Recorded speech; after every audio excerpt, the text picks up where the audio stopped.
This is how Saturday Night Live ruined Shane Gillis, but made him a star. No, there was so many articles.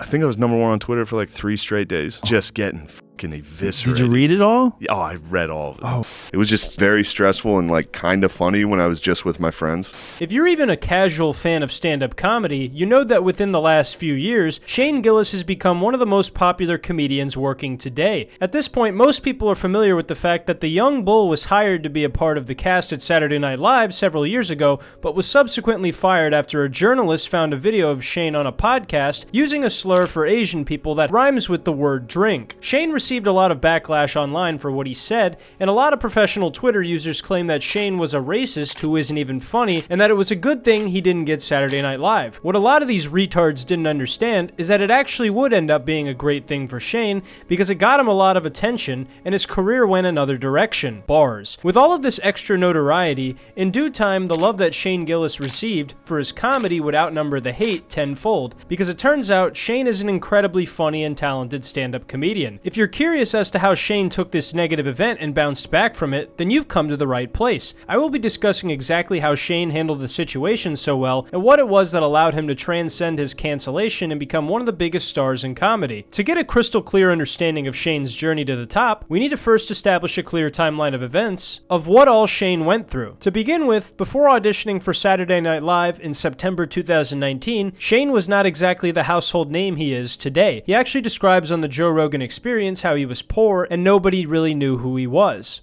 I was not famous at all. I was poor. And then I got canceled immediately. Like, that was my Right. It was a very different experience. You didn't get famous and then get canceled. Most people that get canceled are, You got canceled on the way. I got canceled immediately. Yeah. They literally were like, how about this guy? And everyone was like, no. So Shane was just a working comic at this time who was still coming up in New York City and building a fan base. He talks about how his agent had asked him about sending in a packet to SNL, but how he wasn't interested in the idea. Then he received another opportunity that was a little better when he was doing Just for Laughs. Listen to this. Do you want to send a packet in for SNL? And I was like, no. I'm not going to be a writer. I won't work on that show. And then I guess they saw me at JFL and Comedy Central thing, and they were like, we like him, we want him to audition. He can come straight in to audition. So I went straight to the main stage for the audition. So obviously, even before Shane went to audition, the staff at SNL had seen how much potential he had as a young comedian, and they were willing to let him audition for the show without even filling out a packet or sending an audition tape. It seems like they wanted Shane more than he wanted them at the time, which makes the events that transpired even more interesting. If you've seen Shane talk about the audition, you'd know that he did really, really well, and that he was called back to meet everybody. And then went back to, you know what I mean? I was like looking at him. I could see they were laughing, and I was told the whole time, no one's going to laugh. They were laughing. I was like, oh, fuck. I did pretty good. Ran into Che that night. I was like, I sucked. I was nervous. He was like, no, that was good. Being the decorated war veteran and young bull that he was, he did stand-up comedy for his audition, which is his bread and butter, and everybody loved it. Then when Shane attends his callback and meets Lorne Michaels, he quickly realizes that he got SNL, and then Lorne calls him and says that he wants him to go straight to the cast of the show in the following season, and that it would be publicly announced the next day. So then upon being announced, Shane talks about how crazy it was to be congratulated by everyone he ever knew, and just how surreal the feeling was of seeing the headline saying his name and how he'd be joining the cast of Saturday Night Live. And then I go in and meet with Lorne, and he's the man. He's a nice guy. And he was like, I'm going to use you, but I don't know how. The day they announced it, it was cool. It was very cool. You hear from everybody you've ever grown up with. They're all like, holy shit. I can't believe you're on this. Then within a few hours of this announcement, an article was released about Shane from Variety magazine about a podcast episode he had done where he used some derogatory terms. For the jokes Shane had said, the article had deemed him all the buzzwords that you probably know in your head, and this radically shifted the narrative around Shane. I won't be showing the podcast that got Shane in trouble here for obvious reasons, but if you look it up on YouTube, it isn't difficult to find. The guy who found the podcast clip of Shane was a fella named Seth Simons. He's an odd-looking duck. Norm Macdonald had this to say about this character, and I think he sums up perfectly how much of a battle axe this Seth Simons guy was. Shane then went back to talk to Lorne Michaels, and Lorne felt like everything could be okay if Shane made it to the first episode, but a lot of people at the time were pushing to have Shane fired from the show upon all the backlash he was receiving. Lorne told him that they needed a response and some type of rationale as to why he said what he said, so Shane went on Twitter and posted this as a response. I'm a comedian who pushes back boundaries. I sometimes miss. If you go through my 10 years of comedy, most of it is bad. You're going to find a lot of bad misses. I'm happy to apologize to anyone who's actually offended by anything I've said. My intention is never to hurt anyone, but I'm trying to be the best comedian I can be, and sometimes that requires risks. Now, some people may roll their eyes at this response, but Shane has publicly said he regrets saying this as his response, and he feels that it was a corny way to explain himself, and that if he had more time, he would have thought of something less gay. He also said this: I'm a comedian who was funny enough to get SNL. That can't be taken away. Of course, I wanted an opportunity to prove myself at SNL, but I understand it would be too much of a distraction. I respect the decision they made. I'm honestly grateful for the opportunity. I was always a mad TV guy anyway. The statement is true because not a lot of people get the opportunity Shane did in his audition, and then to be accepted when you didn't even really care too much about the outcome must have felt amazing for him. However, for a brief period of time, Shane was getting dragged through the mud by a portion of people who felt that what he was saying was absolutely unacceptable and that his jokes were totally off limits and just hateful. There's actually quite a few people who think Shane was spreading hate and not trying to be funny at all, which is just an absolutely fucking stupid way to look at what he was doing. Obviously, if you don't think it's funny, that's fine, but calling anyone defending his attempt to joke about something you personally have a problem with as right-wing Twitter is just stupid and makes you look disingenuous and full of shit. I'm interested to see what a lot of these retards have to say now that Shane is one of the biggest comedians working. If you're a big fan of comedy, a lot of these tweets and comments might make you roll your eyes, but it's alright because with everything bad that happens, there's always a silver lining. When Shane returned to doing stand-up comedy, he actually went out and said, quote, I'm fine with the consequences, but I do want everyone to know that I've been reading every one of my death threats in an Asian accent. How do you not laugh your ass off at that? That's hilarious. Anyway, Shane went on to say that in the midst of all this negative backlash, he would see online that this attention caused a lot more people to find his show, Matt and Shane's Secret Podcast, and actually finding it incredibly funny. So even though there was a lot of bad noise on Twitter, it seemed like all the attention really helped a lot more people find out about Shane, and this would also help him sell tickets at comedy clubs. A lot of comedians came out to talk about the situation as well. Of course, as mentioned earlier, Norm Macdonald came out and defended Shane.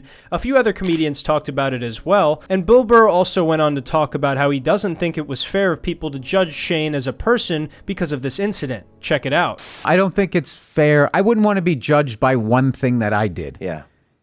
10, 15 years ago. So that's personally something I wouldn't do. I would never do that to somebody. Right.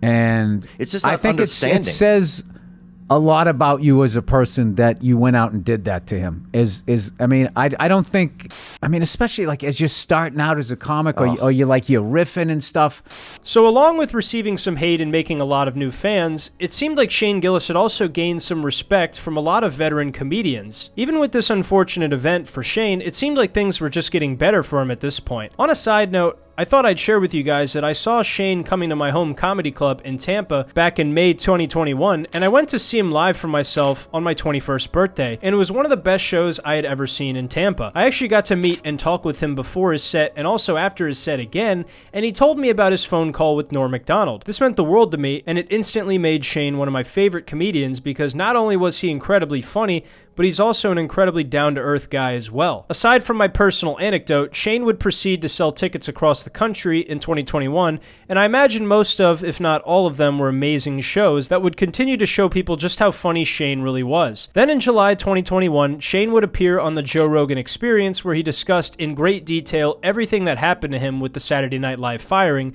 and this would obviously bring even more attention to what happened and also who Shane is as a comedian. He made it abundantly clear that he's not trying to be some type of figure for free speech or any type of political position or cancel culture, and that he really just wants to do comedy and make people laugh. It's weird for me to rail against cancel culture because I was a victim of it, for lack of a better word. You know what I mean? Why is it weird for you to rail against it? I don't know. I just, it makes me... Seems defensive? Yeah. And I don't want to be on the other side of it where it's like, I'm a free speech guy, I'm a fucking... It's like, dude, I don't want to be involved in any of this. I just want to do comedy.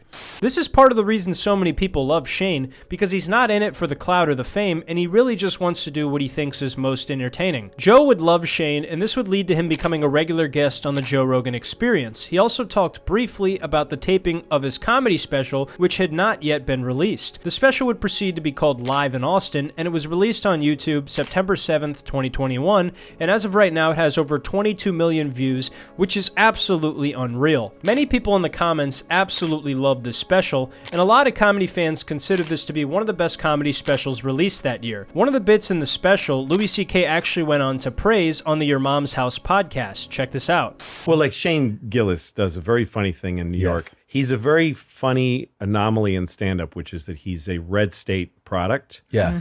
And he plays to Brooklyn kids. My father's a Fox News guy. Yeah. And they just go, boo. Yeah. And he goes, you guys, all your fathers are Yeah. Fox News guys. And then they cheer right after they booed. Yeah. They cheer. Yeah. Not only did this special resonate with many comedy fans, but it was praised by one of the greatest comedians to ever live. This trend would not stop either, because later on Dave Chappelle would go on to praise one of Shane's bits from his special also. All right, this guy I'm bringing on stage is so funny, he got canceled at the beginning of his career. Please welcome from almost Saturday Night Live, Shane Gillis.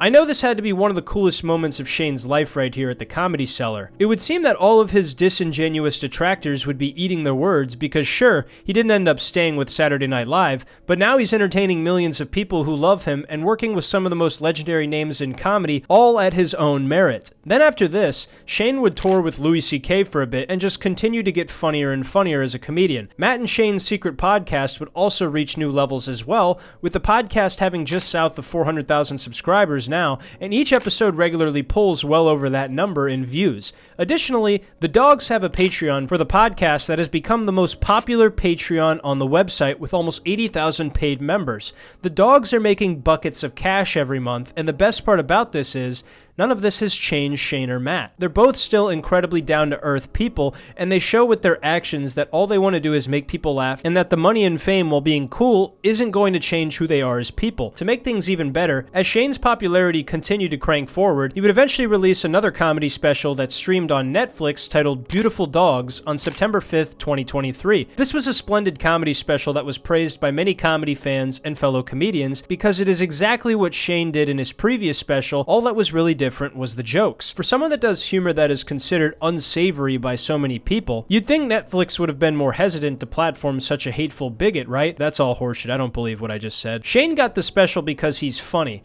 There's no way around that fact. Shane worked hard for many years honing his craft of stand-up comedy, and he's always just wanted to make people laugh talking about things he thought there was humor in. Shane is somebody that anyone can laugh at regardless of gender, political affiliation, religion, sexual orientation, or anything else, because he's a genuine goofball who doesn't have a hateful bone in his body. When you're a genuine person, people are going to notice it. Some people even believe that SNL would have held Shane back since his intentions with comedy has always been to do his own thing, and that's certainly a possibility, but luckily we'll never know because now Shane is killing it. Shane Gillis would have probably been the worst cast member on SNL anyway. He always makes me laugh, and that just doesn't fit with the rest of the cast at Saturday Night Live. When all the backlash happened, Shane received more hate than he'd probably ever received in his life, but these types of people who just scour the internet for reasons to hate you aren't the type of people you want to entertain anyway. The types of people that think comedy always has to punch up are out-of-touch retards because all comedy has to be as funny whether you punch up, down, or sideways. Being funny is your job as a comedian, and Shane Gillis does that job exceptionally well. That's why, even without SNL, Shane made it to the top, and he will likely stay at the top because he genuinely cares about the craft of stand-up comedy, and he's a real-ass dude who just wants to make people laugh. And it seems that a lot of people have realized that and want to follow Shane and everything he does in his future career. All in all, this is how SNL ruined Shane Gillis, but made him a star. Hey everyone, I hope you guys liked the Shane Gillis video. I put a lot of work into it, and Shane Gillis is one of my favorite comedians. If you want to support the channel, make sure to like the video, subscribe to the channel, and turn on post notifications down below, because that's a free way to support me, and it also helps the community grow brick by brick. We recently hit 10,000 subscribers, and that's absolutely amazing to me. I want to hit 100,000 subscribers this year, and I think I can do it, so I would appreciate it if you guys helped me out by subscribing to the channel. If you want to take your support to the next level, you can check out my Patreon page down below where you get some exclusive benefits, like you get to see videos early, you get to see content no one else sees, like my set at the Tampa Improv recently, you get to play a direct hand in the direction my channel takes, and you also get shoutouts every single video. Shout out to Jason Murray, Crossblocker, Ethan, Thomas Gill, and Karsten, the newest patron, for being patrons and supporting me. But yeah, once again, I hope you guys enjoyed the comedy lore video. Take care of yourselves, your friends, your family, and your loved ones. I love you, and I'll see you in the next video. Take care.